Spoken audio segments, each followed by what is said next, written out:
all began inside one of Australia's most respected financial companies. A place that once carried the legacy of a great man, a founder who built everything with sweat, blood, and brilliance. But then, he died. The family mourned, the employees wept, and the city grieved a man who had been a pillar of justice in finance. His death was tragic, sudden, and unexplained. And when the dust settled, the company was handed over to the manager people thought they could trust. He smiled in the boardroom, spoke about growth, showed confidence, and carried himself like a man born to lead. For years, everyone believed in him. For years, the board never questioned him. For years, he ruled.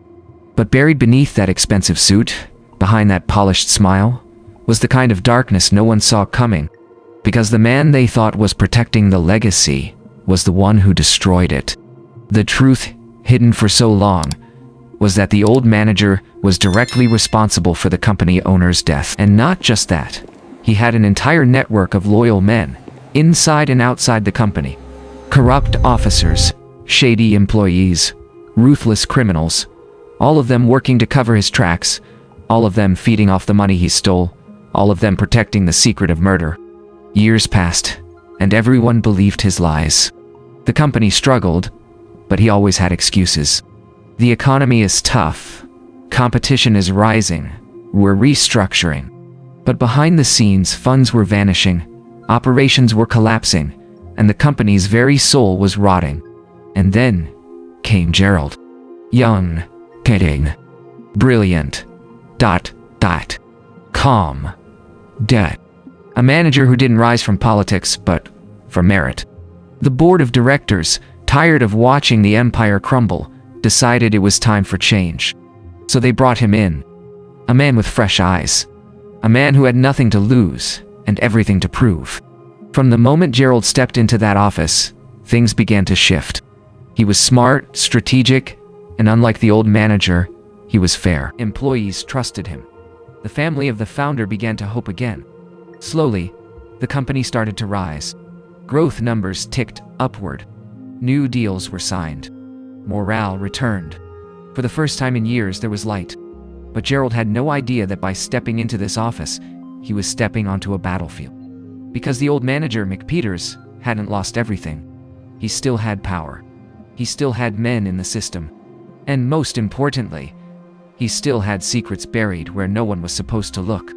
One night, while reviewing old files in the restricted archive room, Gerald came across something strange. A hidden folder. Locked, mislabeled, buried under financial reports no one ever touched. Curiosity got the better of him. He opened it, and what he saw would change everything. Criminal records, confidential notes, evidence of blood money. And there, in black and white, details of a killing a man who had once been the cartel's frontman, their shooter, their eliminator. A man who had been ordered to assassinate the company's founder.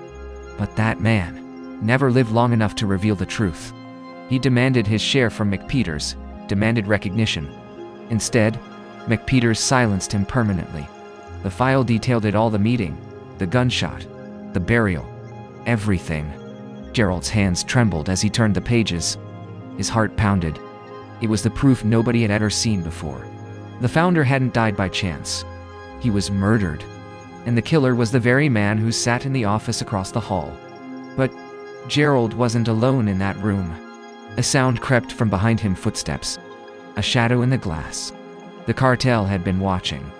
They knew someone had entered the secret archive. And through a camera linked directly to his office, McPeters saw it all.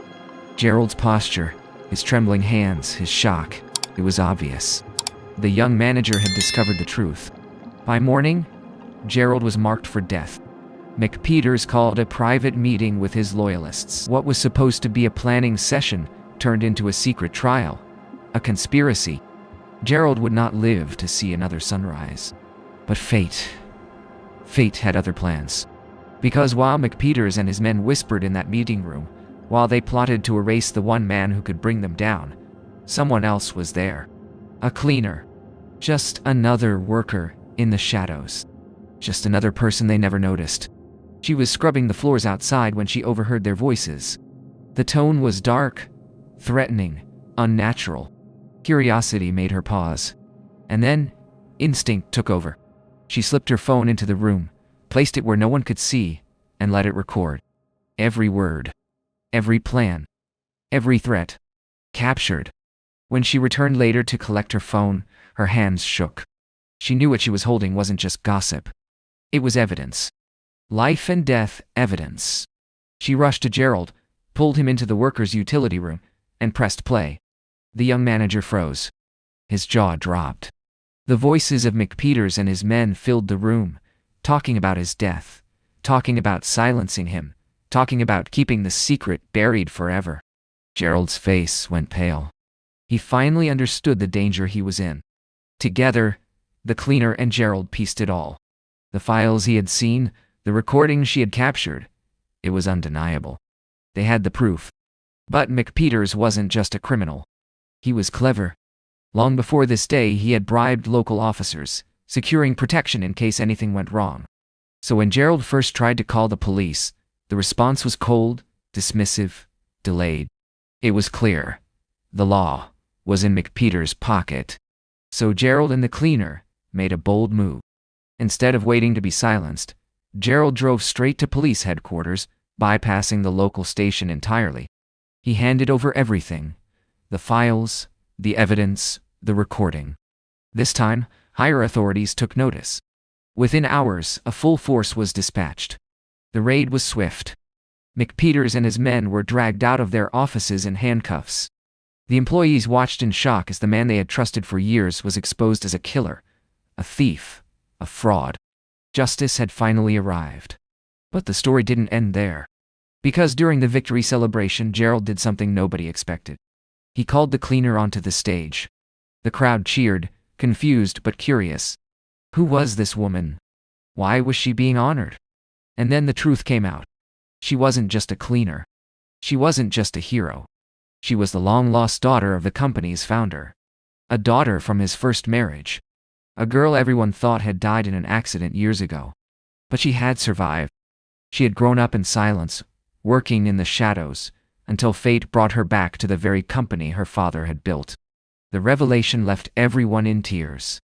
Fate hadn't just exposed McPeters' crimes. Fate had brought a family back together. The board offered her the company immediately, but she shook her head. She wasn't ready. She asked Gerald to continue managing, to keep doing the work he was doing, until she was prepared to take her rightful place. And together, they formed something powerful, a bond built on truth, justice, and destiny.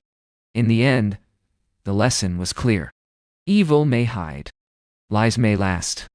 But truth has a way of rising.